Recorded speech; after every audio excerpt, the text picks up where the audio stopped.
ಎಲ್ಲರಿಗೂ ನಮಸ್ಕಾರ. ಆರ್ಯನ್ ಫುಡ್ ರೆಸಿಪಿಗೆ ನಿಮ್ಮೆಲ್ಲರಿಗೂ ಸ್ವಾಗತ. ಎಲ್ಲರಿಗೂ ಗೌರಿ ಗಣೇಶ ಹಬ್ಬದ ಹಾರ್ದಿಕ ಶುಭಾಶಯಗಳು. ಬನ್ನಿ ಫ್ರೆಂಡ್ಸ್, ಆಗಿದ್ರೆ ಗಣೇಶನಿಗೆ ಪ್ರಿಯವಾದ ಮೋದಕನ ಯಾವ ಥರ ಮಾಡೋದು ಅಂತ ನೋಡೋಣ. ಇಲ್ಲಿ ನಾನು 1 ಕಪ್ ಅಷ್ಟು ನಾನಿಲ್ಲಿ ಮೈದಾ ಹಿಟ್ಟು ತೊಗೊಂಡಿದ್ದೀನಿ. ಸೇಮ್ ಇದೇ ಬಟ್ಟಲೆ ನಾನು ಗೋಧಿ ಹಿಟ್ಟನ್ನ ತೊಗೊಂಡಿದ್ದೀನಿ. ನೀವು ಯಾವ ಬಟ್ಲಲ್ಲಿ ತಗೋತೀರೋ ಅದೇ ಬಟ್ಲಲ್ಲಿ ನೀವು ಸೇಮ್ ಅಳತೆಯಲ್ಲಿ ನೀವು ಗೋಧಿನೂ ಹಾಗೆ ಮೈದಾನೂ ತಗೋಬೇಕು. ಈಗ ನಾನು ಸ್ವಲ್ಪ ಉಪ್ಪನ್ನು ಸೇರಿಸಿ ಎರಡನ್ನೂ ನೀಟಾಗಿ ಮಿಕ್ಸ್ ಮಾಡ್ಕೋತಾ ಇದ್ದೀನಿ. ಇವಾಗ ಸ್ವಲ್ಪನೇ ನೀರು ಹಾಕ್ಕೊಂಡು ಚಪಾತಿ ಹಿಟ್ಟಿನ ಅದಕ್ಕೆ ನಾವು ನೀಟಾಗಿ ಕಲಿಸ್ಕೊಬೇಕು.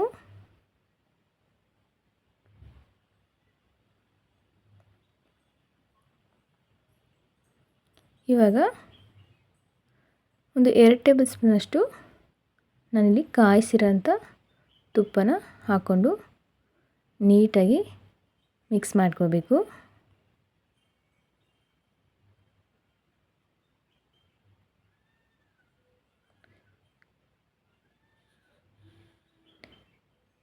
ಈಗ ಚೆನ್ನಾಗಿ ಮಿಕ್ಸ್ ಮಾಡ್ಕೊಂಡಿದ್ದಾಗಿದೆ. ಇವಾಗ ಒಂದು ಬಟ್ಲನ್ನ ನೀಟಾಗಿ ಮುಚ್ಚಿಬಿಟ್ಟು ಒಂದು 1/4 ಗಂಟೆ ಇದು ಚೆನ್ನಾಗಿ ನೆನೆಯಕ್ಕೆ ಬಿಡೋಣ. ಅಷ್ಟರೊಳಗೆ ನಾವಿಲ್ಲಿ ಹೂರಣನ ರೆಡಿ ಮಾಡ್ಕೊಳ್ಳೋಣ. ಇಲ್ಲಿ ನಾನು ಒಂದು ಪ್ಯಾನ್ಗೆ ಒಂದು 2 ಟೇಬಲ್ ಸ್ಪೂನಷ್ಟು ನಾನಿಲ್ಲಿ ತುಪ್ಪನ ಹಾಕ್ಕೊಂಡಿದ್ದೀನಿ. ಇದು ತುಪ್ಪ ಸ್ವಲ್ಪ ಬಿಸಿ ಆದ ನಂತರ ಇಲ್ಲಿ ನಾನು ಅದೇ ಕಪ್ಪಲ್ಲಿ ನಾನು ಕಾಯಿ ತುರಿನ 1 ಕಪ್ ಅಷ್ಟು ನಾನು ಕಾಯಿ ತುರಿನ ಹಾಕ್ಕೊಂಡು ಚೆನ್ನಾಗಿ ಫ್ರೈ ಮಾಡ್ಕೋಬೇಕು ನೀಟಾಗಿ. ಸ್ವಲ್ಪ ಅದು ಹಸಿ ವಾಸನೆ ಎಲ್ಲ ಹೋಗಬೇಕು. ಚೆನ್ನಾಗಿ ಇದನ್ನು ಫ್ರೈ ಮಾಡ್ಕೊಳ್ಳಿ. ನೋಡಿದ್ರಲ್ಲ, ಸ್ವಲ್ಪ ಬಣ್ಣನೂ ಕೂಡ ಚೇಂಜ್ ಆಗಿದೆ. ಇವಾಗ ನಾನು ಅದೇ ಕಪ್ಪಲ್ಲಿ 3/4 ಕಪ್ ಅಷ್ಟು ನಾನಿಲ್ಲಿ ಬೆಲ್ಲನ ಪುಡಿ ಮಾಡಿ ಹಾಕ್ಕೊಂಡಿದ್ದೀನಿ.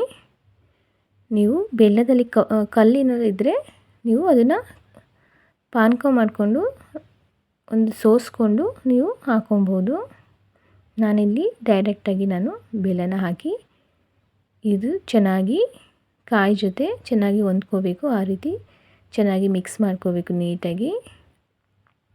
ಇವಾಗ ಇದು ಚೆನ್ನಾಗಿ ಆಗಿದೆ. ಈಗ ನಾನು ಡ್ರೈ ಫ್ರೂಟ್ಸ್ನ ಇದಕ್ಕೆ ಸೇರಿಸ್ತಾ ಇದ್ದೀನಿ. ಚಿಕ್ಕದಾಗಿ ಕಟ್ ಮಾಡ್ಕೊಂಡಿದ್ದೀನಿ. ದ್ರಾಕ್ಷಿ ಹಾಗೆ ಬಾದಾಮಿ ಹಾಗೆ ಗೋಡಂಬಿನ ಕಟ್ ಮಾಡಿಕೊಂಡು ಇದ್ರ ಜೊತೆಗೆ ಚೆನ್ನಾಗಿ ಮಿಕ್ಸ್ ಮಾಡ್ಕೋಬೇಕು ನೀಟಾಗಿ.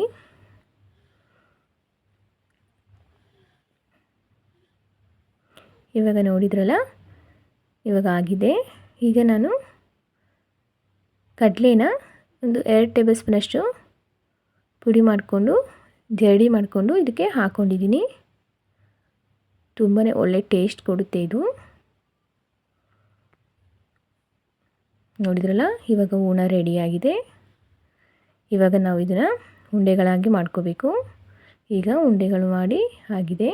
21 ಉಂಡೆಗಳು ಆಗಿದೆ. ಈಗ ಹೂರಣನೂ ಸಹ ಚೆನ್ನಾಗಿ ಇದು ನೆಂದಿದೆ.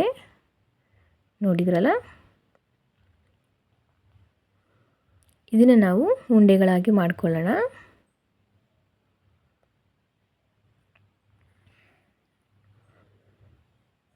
ಇದು ಸಹ 21 ಉಂಡೆಗಳನ್ನಾಗಿ ಮಾಡ್ಕೋಬೇಕು.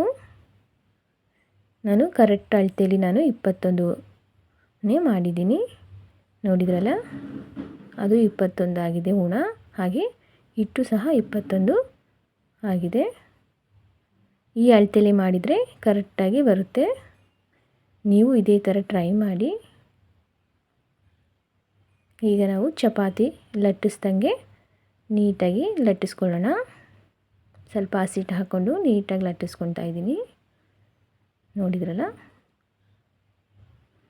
ಈಗ ಹೂರಣನ ಹಾಕ್ಕೊಂಡು ನೀಟಾಗಿ ಫೋಲ್ಡ್ ಮಾಡ್ಕೋಬೇಕು.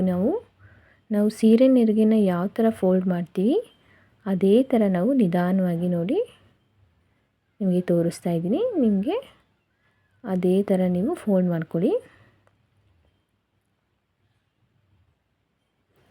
ಇದೇ ಥರ ನೀವು ಎಲ್ಲವನ್ನು ನೀಟಾಗಿ ಫೋಲ್ಡ್ ಮಾಡಿಕೊಂಡು ನೀಟಾಗಿ ಈ ಥರ ಮಾಡಿಕೊಂಡು ಒಂದು ಪ್ಲೇಟಲ್ಲಿ ಹಾಕ್ಕೊಳ್ಳಿ. ನೋಡಿದ್ರಲ್ಲ, ಇದೇ ಥರ ಎಲ್ಲವನ್ನು ನಾನು ಪ್ಲೇಟ್ನಲ್ಲಿ ರೆಡಿ ಮಾಡಿ ಇಟ್ಕೊಂಡಿದ್ದೀನಿ.